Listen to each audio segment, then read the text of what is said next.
शिंदेंच्या शिवसेनेचे सिल्लोडचे आमदार अब्दुल सत्तार मुख्यमंत्री शिंदेंवरती नाराज आहेत का असा प्रश्न उपस्थित होतोय आणि त्याचं कारण आहे अब्दुल सत्तार यांनी केलेलं एक विधान।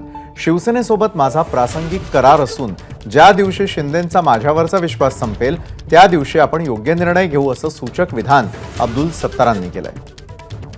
ओएसिस फर्टिलिटीच्या तज्ञांनी IVF उपचार पद्धतीद्वारे 1 लाखांहून अधिक जोडप्यांना मातृत्व प्राप्तीचा आनंद दिला आहे।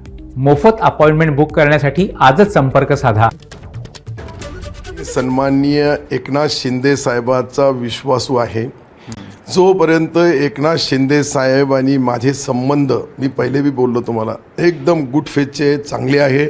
एक सच्चा माणूस, एक अच्छा माणूस, सर्व ज्या काही एक शेतकऱ्याचा मुलगा, सामान्य कार्यकर्त्याला न्याय देणारा माणूस म्हणून त्यांची ओळख आहे।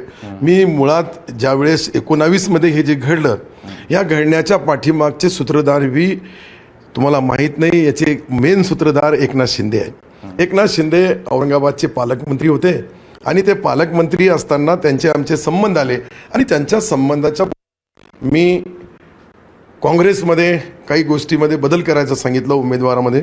त्यावेळेस बी कल्याण काळेला मी उमेदवारी देण्याचं सांगितलं होतं। कल्याण काळेला आपण विचारून घ्या। माझं विन्सल कॅस्टल काही हॉटेल आहे तिथे आमची मीटिंग झाली। तर सत्तारांच्या या विधानामुळे भुवया उंचावण्याचं आणखी एक कारण म्हणजे त्यांनी महाविकास आघाडीचे नवनिर्वाचित खासदार कल्याण काळेंची घेतलेली भेट। जालन्यात केंद्रीय मंत्री आणि भाजपचे रावसाहेब दानवेंचा पराभव करणाऱ्या कल्याण काळेंचा अब्दुल सत्तारांनी सत्कार केला। यावेळी सत्तारांनी काळेंना मिठी मारत त्यांचं अभिनंदन केलं आणि त्यामुळे या मिठीत नव्या राजकारणाची नांदी आहे का याची चर्चा आत्ता रंगू लागली आहे।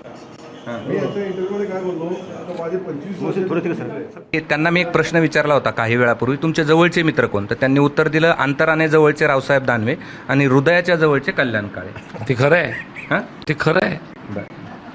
काय प्रतिक्रिया आहे? नाही, मी माझी प्रतिक्रिया सुरुवातीपासूनच बोललो मी तुम्हाला। मी एक गीतेचा साधे 4 ओळी तुम्हाला, जैसे कर्म करेगा वैसे फल देगा भगवान, ये है गीता का ज्ञान। मी काही लिहिलेली नाही, कोणासाठी होतं? मी काही गीता रावसाहेब दानवे, परंतु मी गीता वाचलेली आहे। मी गीता वाचल्या या कारणाने ते शब्द बोललो आणि हे शब्द राजकारणामध्ये कोणासाठी आहे, काय आहे, कसे आहे याचा अंदाज लावणं इतकं शक्य आज नाही। समझने वाले को इशारा काफी। धन्यवाद। बघा नीट,